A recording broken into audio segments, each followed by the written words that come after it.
Hello बच्चों, कैसे हैं आप सब। आई होप बढ़िया होंगे। चलिए बच्चों, आज के इस लेक्चर में हम लोग पढ़ेंगे about electric field due to a point charge. और इसी कॉन्सेप्ट को सीख करके उस पर कुछ अच्छे अच्छे क्वेश्चंस हम लोग आज करेंगे। तो चलिए आज का लेक्चर हम लोग शुरू करते हैं।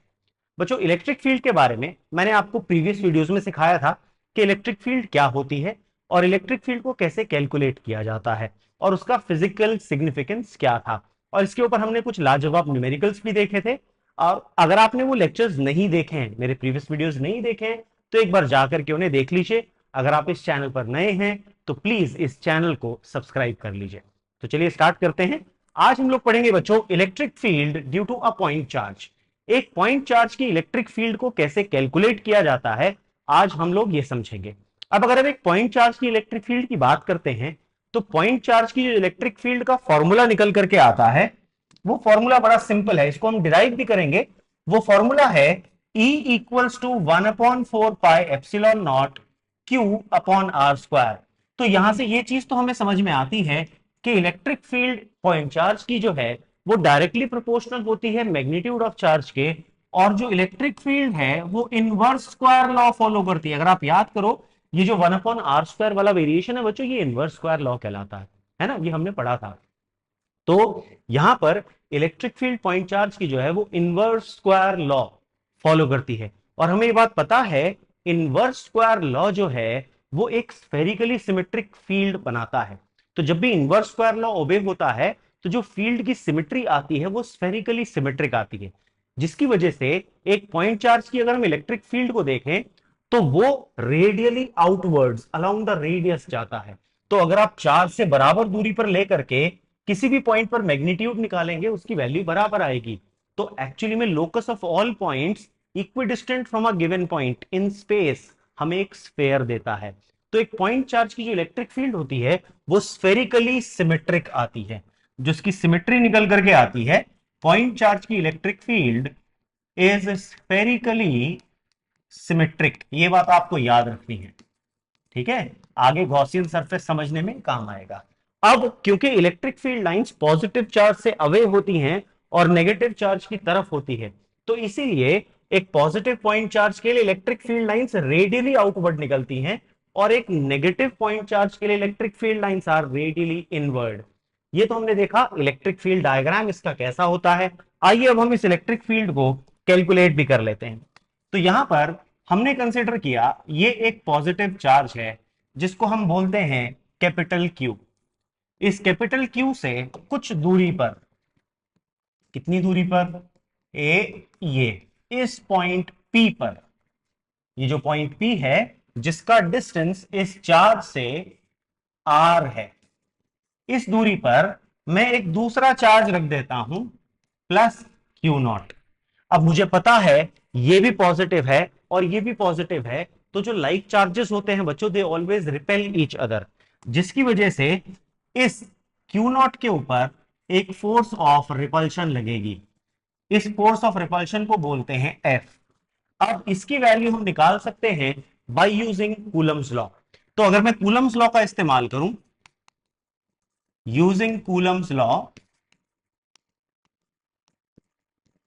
मैं कह सकता हूं ये जो फोर्स एफ है ये हो जाएगी 1/4 pi epsilon not Q into Q not upon R square. ठीक है ना, ये फॉर्मूला हम लोग सीख चुके हैं कूलम्स लॉ के अंदर। तो इलेक्ट्रिक फील्ड जो हमारे पास फोर्स का फॉर्मूला है 1/4 pi epsilon not Q not upon R square आ जाएगा। अब बाय डेफिनेशन अगर हम देखें, by definition of electric field, अगर हम इलेक्ट्रिक फील्ड की डेफिनेशन को देखें तो इलेक्ट्रिक फील्ड की डेफिनेशन कहती है E बराबर force upon test charge. Test charge कौन सा है, देखो ध्यान रखना है, जो चार्ज जिसकी फील्ड हम मेजर कर रहे हैं वो है हमारा सोर्स चार्ज, और इसकी फील्ड को निकालने के लिए जो चार्ज रखा गया है उसे बोलते हैं टेस्ट चार्ज। तो बच्चों यहां पर हमारा टेस्ट चार्ज कौन सा आ गया, क्यू नॉट। तो अगर अब आप वैल्यू डालेंगे, एफ का फॉर्मूला है 1/4 pi epsilon not Q into Q not by R square whole divided by Q not. तो इस क्यू नॉट से ये क्यू नॉट कैंसिल हो जाएगा, तो हमारे पास इलेक्ट्रिक फील्ड E का फॉर्मूला निकल आएगा 1/4 pi epsilon not Q by R square. तो जैसा हमने देखा था, यहां से हमें एक चीज साफ साफ समझ में आ गई कि जो इलेक्ट्रिक फील्ड E है वो डायरेक्टली प्रोपोर्शनल टू चार्ज है, और जो इलेक्ट्रिक फील्ड है वो inversely proportional to the square of distance है। ठीक है। अब अगर इसी बात को हम ग्राफिकली समझने की कोशिश करें, अगर आपसे कहा जाए what draw the graph of electric field versus distance, यानी अगर मैं y एक्सिस पर ले लेता हूं इलेक्ट्रिक फील्ड और x एक्सिस पर ले लेता हूं डिस्टेंस एक पॉइंट चार्ज के लिए, तो 1/r² का जो ग्राफ होता है वो बनता है हमारे पास बच्चों हाइपरबोलिक। तो ये ग्राफ कैसा हो जाएगा? It will be a hyperbola. ठीक, तो हमारे पास ग्राफ की शेप आ जाएगी हाइपरबोलिक। और अगर आपसे कहा जाए E वर्सेस Q का ग्राफ बनाओ, कैपिटल Q, तो डायरेक्टली प्रोपोर्शनल है। तो अगर आप इस ग्राफ को बनाएंगे E वर्सेस Q के ग्राफ को, यहां आपने ले लिया इलेक्ट्रिक फील्ड, यहां पर आपने ले लिया चार्ज। अब क्योंकि डायरेक्टली प्रोपोर्शनल है, तो डायरेक्टली प्रोपोर्शनल का ग्राफ होता है एक स्ट्रेट लाइन, तो ये हमको मिल जाएगा एक स्ट्रेट लाइन की फॉर्म में। ठीक है, तो ये हमने इलेक्ट्रिक फील्ड कैलकुलेट करी एक पॉइंट चार्ज की वजह से। लेकिन बच्चों ये जो इलेक्ट्रिक फील्ड का फॉर्मूला है, ये ध्यान रखना, this formula is when the charge is placed in vacuum, यानी हमने इस चार्ज को कहां पर रखा है? वैक्यूम में। तो जो सराउंडिंग मीडियम है वो सारा का सारा मीडियम वैक्यूम यहां पर कंसिडर किया गया है, तब हमारे पास ये फील्ड का फॉर्मूला ऑब्टेन हुआ है।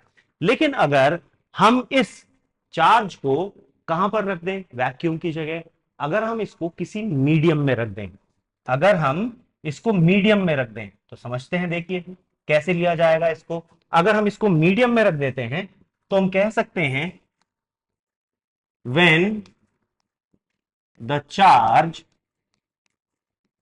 Q is placed in a medium of permittivity, हमारे पास परमिटिविटी है मीडियम की एप्सिलॉन। तो देखो बच्चों, जहां पर हम कूलम्स कांस्टेंट हो जाएगा, तो अब जो फील्ड हो जाएगी E या E डैश, उसको हम बोलेंगे 1/4 pi epsilon Q by R square. और अगर आप नोटिस करो, ये एप्सिलॉन जो होता है इसको हम लिख सकते हैं K टाइम्स एप्सिलॉन नॉट। यहां पर बच्चों K क्या है? K है हमारा डाई इलेक्ट्रिक कॉन्स्टेंट। उस मीडियम का जो डाई इलेक्ट्रिक कॉन्स्टेंट है वो हमारे पास K है। तो जब आप ये वैल्यू डालेंगे तो E डैश का फॉर्मूला आ जाएगा 1/K 4 pi epsilon not Q by R square. अब ध्यान से देखो, यहां पर ये जो एक्सप्रेशन है, ये इतना जो मैं लिख रहा हूं, ये पूरा पूरा एक्सप्रेशन तो E के बराबर है, वैक्यूम वाली फील्ड।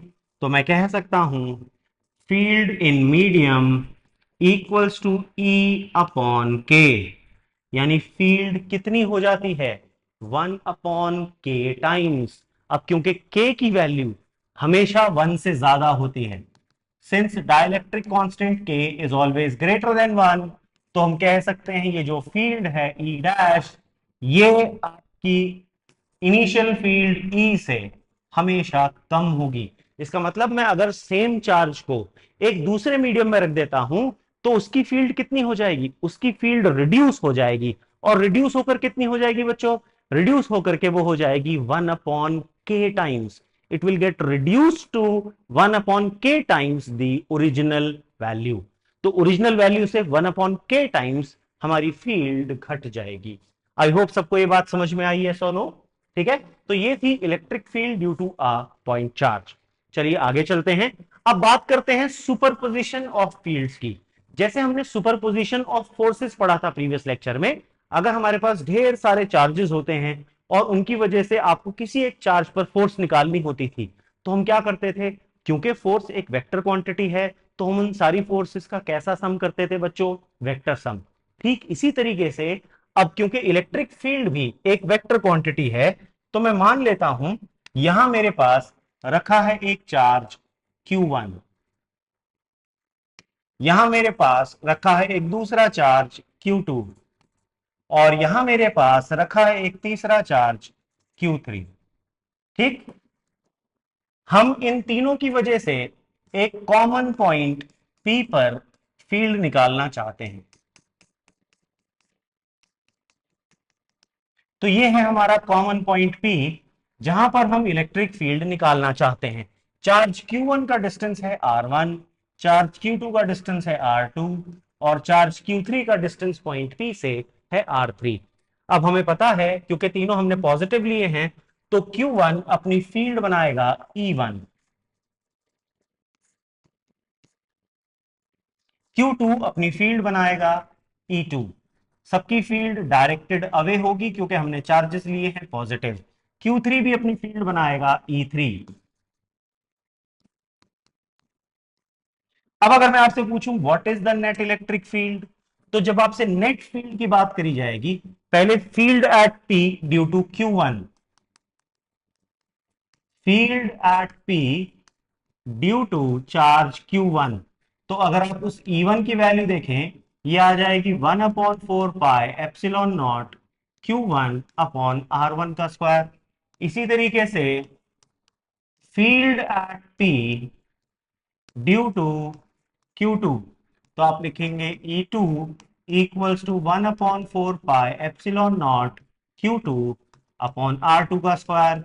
इसी तरीके से अगर हम निकालें field at P due to Q3, तो वो जो E3 आएगी उसकी वैल्यू लिखी जाएगी 1/4 pi epsilon not Q3 upon R3 का स्क्वायर। ये तो हमने इनके मैग्नीट्यूड्स लिखे।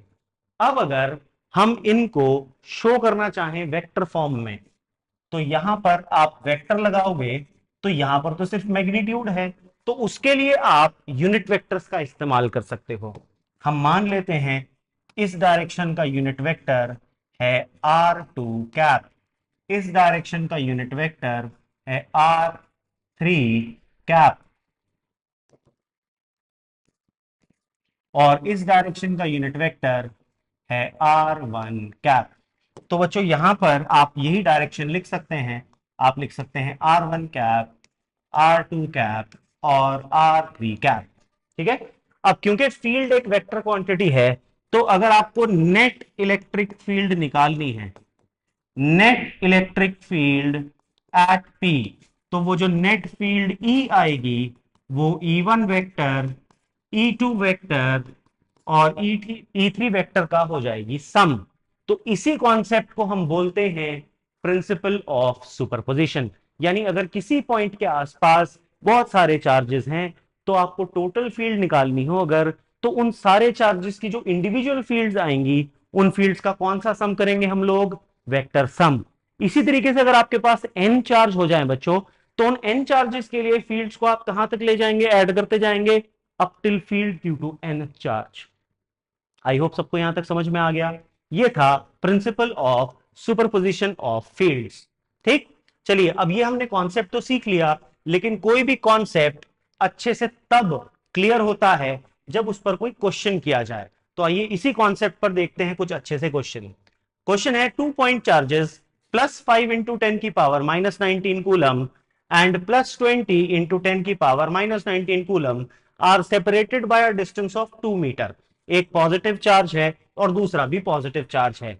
आपसे कहा गया find the point on the line joining the two charges where field is zero. आपको बताना है एक ऐसा पॉइंट जहां पर फील्ड जीरो होगी। अब इस कॉन्सेप्ट को समझने के लिए पहले एक बड़ा मजेदार सी चीज समझते हैं, फिर उसके बाद इस क्वेश्चन को करेंगे। ठीक है बच्चों, चलिए अब इसी सुपरपोजिशन को अगर मैं दो चार्जेस वाले केस पर लेकर के चलूं, एक मेरे पास है पॉजिटिव चार्ज Q1, दूसरा भी मेरे पास है एक पॉजिटिव चार्ज Q2। ठीक है, ये दोनों बराबर नहीं है, बल्कि इनके मैग्नीट्यूड्स अलग अलग हैं। हम मान लेते हैं मैग्नीट्यूड के हिसाब से हमें ये बात गिवन है, सपोज Q1 का मैग्नीट्यूड ग्रेटर है Q2 के मैग्नीट्यूड से। ठीक है, अब आपको कहा गया इनको ज्वाइन करने वाली जो लाइन होगी, इस पर कहीं भी आप एक पॉइंट P कैलकुलेट करो जहां पर नेट फील्ड जीरो आए। तो जब दो चार्जेस सेम होते हैं, लाइक होते हैं, तो जो आपके पास नल पॉइंट आता है, यानी जहां पर फील्ड जीरो होती है, उसे नल पॉइंट बोलते हैं बच्चों। वो पॉइंट इन दोनों चार्जेस के बीच में कहीं लाए करता है। देखो ऐसा क्यों होता है? पहले चार्ज की इलेक्ट्रिक फील्ड E1 अवे बनेगी, दूसरे चार्ज की फील्ड E2 अवे बनेगी, क्योंकि पॉजिटिव चार्जेस हैं। अब देखो बीच में अगर हम इन फील्ड्स को बीच में लेंगे पॉइंट, तो ये दोनों फील्ड्स एक दूसरे से ऑपोजिट होंगी।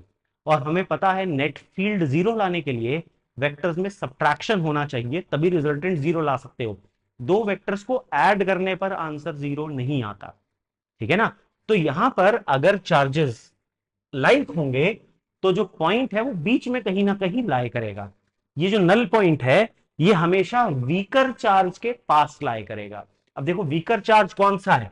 Q1 Q2 में से कौन सा वीकर है? Q2, क्योंकि Q2 का मैग्नीट्यूड कम है। तो ये जो नल पॉइंट P है, ये कहां पर लाई करेगा? ये Q2 के पास लाई करेगा। ठीक है, हम मान लेते हैं इनके बीच में जो डिस्टेंस है टोटल, वो सपोज आपको दिया गया है R। तो हम Q1 से डिस्टेंस मान लेते हैं x, तो Q2 से डिस्टेंस हो जाता है R माइनस एक्स। ठीक है, अब यहां पर P नल पॉइंट है, तो एट पॉइंट P जो नेट फील्ड आएगी E, वो जीरो आनी चाहिए। ऑपोजिट डायरेक्शन में वेक्टर्स जो होते हैं वो माइनस होते हैं, तो मैं लिख सकता हूं E1 minus E2 should be zero, या मैं कह सकता हूं E1 should be equal to E2। यानी जो नल पॉइंट होगा, वहां पर दोनों की फील्ड्स एक दूसरे को काउंटर बैलेंस कर लेंगी, तभी नेट फील्ड जीरो बन सकती है। अब E1 का फॉर्मूला अगर आप देखो, के Q1 upon X square, E2 का फॉर्मूला देखो, K Q2 upon R minus X का होल स्क्वायर, के से के कैंसिल। ठीक, अब आप इसका ले लो स्क्वायर रूट, तो आप कहोगे square root of Q1 upon X equals to square root of Q2 upon R minus X. बात क्लियर हुई? क्रॉस मल्टीप्लाई कर लो, तो square root of Q1 into R minus square root of Q1 into X equals to square root of Q2 into X. X को इधर ले जाओ तो Q1 plus Q2 positive plus में हो जाएगा, तो आपके पास एक्स का फॉर्मूला आ जाएगा under root Q1 R upon root Q1 plus root Q2। इस तरीके से आप वो नल पॉइंट जो है बच्चों, उसकी वैल्यू कैलकुलेट कर सकते हैं। ये तो तब था जब हमारे पास दोनों चार्जेस जो हैं वो लाइक थे, यानी या तो दोनों पॉजिटिव होंगे या दोनों नेगेटिव होंगे। अब देखते हैं वो केस जब ये चार्जेस लाइक नहीं बल्कि अनलाइक है। ये है चार्ज Q1 और ये है दूसरा चार्ज Q2। ठीक है, अब यहां पर भी पिछली बार की तरह ही जो हमारे पास Q1 है वो बड़ा है Q2 से। ठीक है, अब देखो अगर मैं कहूं वो पॉइंट बीच में कहीं लाया करेगा, तो मैं गलत हूं। कारण क्या है? पॉजिटिव चार्ज की फील्ड अवे होती है, तो अगर मैं यहां पर E1 बनाऊं तो वो ऐसे जाएगी, और जो नेगेटिव चार्ज होता है बच्चों, उसकी फील्ड टूवर्ड्स होती है, तो E2 इधर बन जाएगी। और हमें ये बात पता है कि अगर दो वेक्टर सेम डायरेक्शन में हैं, तो वो सब्ट्रैक्ट नहीं होंगे बल्कि ऐड होंगे, तो नेट फील्ड जीरो नहीं आ सकती। इसीलिए अगर आपको नेट फील्ड को जीरो लाना है, तो वो दोनों वेक्टर्स ऑपोजिट डायरेक्शन में पॉइंट करने चाहिए, और बीच में किसी भी पॉइंट पर ये चीज पॉसिबल ही नहीं है। तो आप कहोगे सर फिर इसमें नल पॉइंट कहां आएगा? आइए देखते हैं। इसके लिए हम यहां पर आ जाते हैं कहीं, इस पॉइंट पर, पी डैश पर। अब देखो पॉजिटिव के जो फील्ड होती है वो अवे होती है, तो पॉजिटिव की फील्ड अवे बन गई E1। नेगेटिव की जो फील्ड होती है वो टुवर्ड्स होती है, टुवर्ड्स द चार्ज। तो जो नेगेटिव चार्ज है Q2, उसकी field E2 towards the charge बन गई। अब देखो हो गई दोनों ऑपोजिट, यस और नो, है ना? तो अब यहां पर आप जो केस लोगे, मान लो इन दोनों के बीच का जो डिस्टेंस है वो आपको दिया गया है R। इन दोनों यहां से यहां का डिस्टेंस है x, तो नेगेटिव चार्ज से डिस्टेंस तो बन जाएगा आपकी बार x, और पॉजिटिव चार्ज के लिए डिस्टेंस बन जाएगा r प्लस एक्स। ध्यान देना यहां पर, ठीक है ना? तो अब अगर आप केस देखो, पॉइंट P डैश पर नेट फील्ड जीरो होनी है अगर इक्विलिब्रियम होना है, तो मैं कह सकता हूं एट P dash net field should be zero. तो हमारे पास नेट फील्ड कैसे निकलेगी बच्चों? That is E1 minus E2 should be zero. अब जो E1 है, या मैं कह सकता हूं और E1 should be equal to E2। E1 की वैल्यू देखो, K Q one upon R plus X का whole square equals to K Q two upon R minus upon R X का स्क्वायर। सॉरी, यहां माइनस तो आएगा ही नहीं, यहां कुछ भी नहीं आएगा, क्योंकि देखो यहां पर पॉजिटिव चार्ज जो है उससे दूरी कितनी है, उससे जो डिस्टेंस है बच्चों वो दिया गया है हमको एक्स। ठीक है ना। तो अब के से के कैंसिल, टेकिंग स्क्वायर रूट, तो आ जाएगा under root of Q one upon R plus X equals to under root of Q two upon X, cross multiply, under root of Q one X equals to under root of Q two R plus under root of Q two into X. ये बन जाएगा, x को इधर ले जाओ तो minus का हो जाएगा, तो एक्स की वैल्यू आ जाएगी under root of Q two R upon root of Q one minus root of Q two. तो इस तरीके से आप नेट फील्ड निकाल सकते हैं जीरो। ये था लाइक चार्जेस का केस और ये था अनलाइक चार्जेस का केस। ठीक है। अब इसी कॉन्सेप्ट को लेकर के हम लोग सॉल्व करते हैं वो न्यूमेरिकल। ठीक है, तो देखिए न्यूमेरिकल क्या है। अब दोनों चार्जेस कैसे हैं बच्चों, देखो जरा, देखो यहां पर एक है +5 × 10⁻⁹, दूसरा है +20। तो दोनों चार्ज कैसे हुए बताओ जरा। हमारे जो दोनों चार्ज हैं ये हो गए लाइक चार्जेस। ठीक है, तो अब लाइक चार्ज वाला केस यानी ये वाला केस लगेगा हमारे पास। तो हमारे पास चार्ज Q1 Q2, Q1 की वैल्यू है हमारे पास 5 × 10⁻⁻19 कूलम, और जो Q2 है बच्चों उसकी फील्ड है, वैल्यू है 20 × 10⁻⁻19 कूलम। इनके बीच का जो डिस्टेंस R है वो हमें दिया गया है 2 मीटर। आपसे कहा गया अब इसके लिए कैलकुलेट करो जहां पर फील्ड जीरो हो, तो सेम कॉन्सेप्ट लग जाएगा। ये हमारे पास आ गया Q1, ये आ गया दूसरा चार्ज Q2। हमने कहा जो पॉइंट है हमेशा वो वीकर चार्ज के पास लाया करता है, वीकर Q1 है। हमने कहा Q1 से डिस्टेंस है x, तो Q2 से डिस्टेंस हो जाएगा r माइनस एक्स। ठीक, और Q1 की फील्ड E1 इधर आ जाएगी, Q2 की फील्ड E2 इधर आ जाएगी, तो सेम कॉन्सेप्ट लगेगा। हम कहेंगे P पर E1 should be equal to E2। E1 की वैल्यू क्या लिखोगे, E1 की वैल्यू लिखोगे आप K Q1 upon X square should be equals to K Q2 upon R minus X का स्क्वायर, के से के कैंसिल, यस और नो। अब आप इनकी वैल्यू डाल दो, तो Q1 आपके पास आ जाएगा 5 × 10⁻⁻19 अपॉन एक्स स्क्वायर, ये आ जाएगा Q2 आ जाएगा 20 × 10⁻⁻19 अपॉन 2 - एक्स का होल स्क्वायर। देखो ये 10⁻⁻19 से 10⁻⁻19 कैंसिल, और 5 से कैंसिल होके बन गया ये 4। ठीक, तो अब क्रॉस मल्टीप्लाई कर लो, तो मैं लिख सकता हूं 2, अब देखो इसका स्क्वायर रूट ले लो बल्कि क्रॉस मल्टीप्लाई करने से पहले, तो आपके पास बन गया था पहले 1/x² इक्वल्स टू 4/2 - एक्स का स्क्वायर। टेकिंग स्क्वायर रूट आ जाएगा 1/x equals to 2/2 - X, cross multiply, 2 - X equals to 2x, इसे इधर ले जाओ, 2 इक्वल्स टू 3x, या x की वैल्यू आ जाएगी 2/3 मीटर। तो हमारा जो वैल्यू आ जाएगी नल पॉइंट, वो पहला जो वीकर चार्ज है 5 वाला चार्ज, उससे कितनी दूरी पर आंसर आ गया, 2/3 मीटर पर नेट फील्ड की वैल्यू बन जाएगी 0। चलिए समझ में आ गया सबको। अब देखते हैं अगला क्वेश्चन। क्वेश्चन है, four charges +q -q are placed respectively at the four corners A, B, C and D of a square of side A. Calculate the electric field at the center of the square. बच्चों इस तरह के question में आपको एक चीज याद रखनी है कि आपको ये जो ऑर्डर ऑफ चार्जेस है इसको बहुत ध्यान से लिखना है। आप ऐसा नहीं कर सकते +q -q अपनी मर्जी से नहीं कर सकते। जिस ऑर्डर में दिए गए हैं, ये है ए पॉइंट का चार्ज, ये है बी पॉइंट का, ये है सी पॉइंट का और ये है डी पॉइंट का। इसमें आपको ऑर्डर को ध्यान से समझना है, क्योंकि ऑर्डर बदलने से आंसर बदल जाएगा। ठीक है, वेक्टर क्वांटिटी है, ऑर्डर ऑर्डर बदलने से इसका पूरा जो आंसर है वो चेंज हो जाएगा, तो बड़ा ध्यान देना है आपको। ठीक है, तो हम यहां पर ले लेते हैं, हमारे पास एक स्क्वायर है,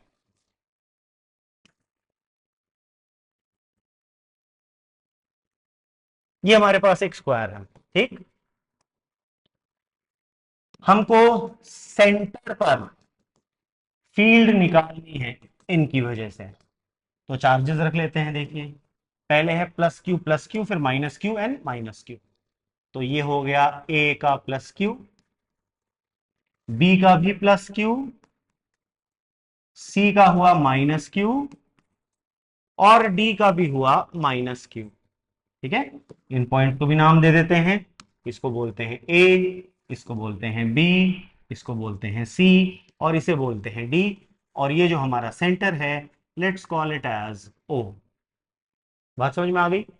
अब अगर आपको ये हर साइड दी गई है, ये सारी चारों की चारों जो साइड्स हैं ये ए के बराबर है, हमें सेंटर पर निकालना है। देखो बच्चों, इलेक्ट्रिक फील्ड के लिए दो ही पैरामीटर्स चाहिए होते हैं, पहला है चार्ज, दूसरा है डिस्टेंस। चार्ज फॉर्चुनेटली हमें क्वेश्चन में दिए गए हैं, लेकिन हमें डिस्टेंस नहीं पता, क्योंकि हमें पॉइंट ओ पर निकालना है। हमें ये डिस्टेंसेस तो पता है, लेकिन हमें चार्ज का डिस्टेंस जिस पॉइंट पर निकालनी है फील्ड वो नहीं पता, जो कि है पॉइंट ओ। तो हम क्या करेंगे, हम इनका इस्तेमाल करके ओ के लिए डिस्टेंस कैलकुलेट कर सकते हैं बाय यूजिंग पाइथागोरस थ्योरम, क्योंकि मैं स्क्वायर की डायगोनल निकाल सकता हूं। ठीक है ना? तो अगर आपसे कहा जाए ये जो AC है, आप ये कैसे निकाल सकते हो? पाइथागोरस थ्योरम से। Under root of A square plus A square, देखो ये एक राइट ट्राइंगल बन गया ना, ADC। इसमें under root A square plus A square से हाइपोटेन्यूज आ जाएगी, that is A under root 2। अब ये जो AO है बच्चों, ये AC का हाफ है। क्यों भाई? क्योंकि ये स्क्वायर की प्रॉपर्टी होती है, the diagonals of a square bisect each other at right angles, यानी एक दूसरे को आधा आधा काटती हैं और दो डायगोनल्स के बीच में एंगल 90 डिग्री होता है। ये प्रॉपर्टी है, ठीक है ना? तो हमारे पास आ जाएगा A root 2 upon 2, that is A upon root 2। ठीक है, ये हमारे पास डिस्टेंस की वैल्यू आ गई। हम इसको मान लेते हैं suppose R, let us call this distance as R. तो ये डिस्टेंस, ये डिस्टेंस, ये सारे डिस्टेंसेस क्या हैं हमारे लिए? R. A O, B O, C O and D O सब आर के बराबर हो गए। अब मैग्नीट्यूड ऑफ फील्ड निकाल लेते हैं। सारे चार्जेस का मैग्नीट्यूड सेम है, बस प्लस और माइनस का फर्क है, तो डायरेक्शन चेंज होगी, मैग्नीट्यूड सेम रहेगा, डिस्टेंस सेम है आर के बराबर। तो जो field due to any one charge होगी,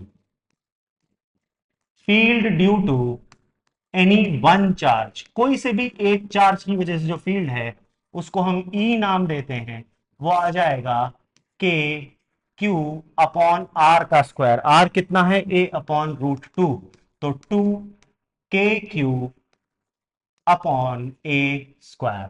ये हमारे पास इलेक्ट्रिक फील्ड आ गई। के यहां पर कूलम्स कांस्टेंट है, 1/4 पाई एप्सिलॉन नॉट। ठीक है, अब ये हमारे पास E की वैल्यू आ गई। अब जरा ध्यान से देखो, ये जो E है इसकी डायरेक्शन देख लेते हैं। पॉजिटिव चार्ज की फील्ड अवे होती है, तो ये आ गया पॉजिटिव चार्ज की फील्ड। इस पॉजिटिव चार्ज की फील्ड भी अवे बनेगी, ये आ गई इस पॉजिटिव चार्ज की फील्ड। जो नेगेटिव चार्ज होते हैं उनके लिए फील्ड टूवर्ड्स होती है, तो इस नेगेटिव चार्ज की फील्ड होगी तो E, लेकिन बनेगी टूवर्ड्स। इस नेगेटिव चार्ज की फील्ड होगी तो E, लेकिन बनेगी टूवर्ड्स। तो अगर आप देखो E और E एक डायरेक्शन में, E और दूसरा E दूसरी डायरेक्शन में, तो बेसिकली मेरे पास हो क्या रहा है, मेरे पास यहां पर दो वेक्टर्स आ रहे हैं। देखो E और E का अगर आप सम करो तो बन जाता है 2E, और ये भी बन जाएगा 2E, और इनके बीच में एंगल है 90 डिग्री। अब अगर आप parallelogram law of vector addition लगाओ, तो यहां से आप इसको सॉल्व करके ये जो नेट फील्ड है ई नेट, इसे कैलकुलेट कर सकते हैं। तो अगर हम ई नेट का फॉर्मूला निकालें, ई नेट आ जाएगा under root of A square plus B square, तो 2E का होल स्क्वायर प्लस 2E का होल स्क्वायर, यही बन जाएगा बच्चों। तो हमारे पास ई नेट की जो वैल्यू आ जाएगी, देखो वो आ जाएगी 4E square plus 4E square.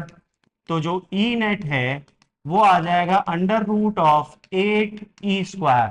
8 को हम 2√2 लिख सकते हैं, तो मेरे पास ई नेट का आंसर आ जाएगा 2√2 टाइम्स ई की वैल्यू ऊपर से पुट कर दो, तो आपके पास ई नेट का आंसर आ गया। देखो 2 पहले था, 2 इंटू 2 आ गया 4√2 के इंटू क्यू अपॉन ए स्क्वायर, ये है नेट इलेक्ट्रिक फील्ड। अगर आप के की वैल्यू 1/4 पाई एप्सिलॉन नॉट रख दोगे तो ये 4 से वो 4 कैंसिल हो जाएगा, √2q/पाई एप्सिलॉन नॉट ए स्क्वायर बन जाएगा।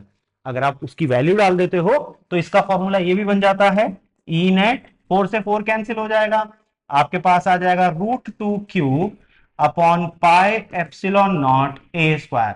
तो अगर ऐसा आंसर दे रखा हो तो कंफ्यूज मत होना, ये वही है, सेम है, बस हमने इसमें के की वैल्यू 1/4 पाई एप्सिलॉन नॉट रख दी।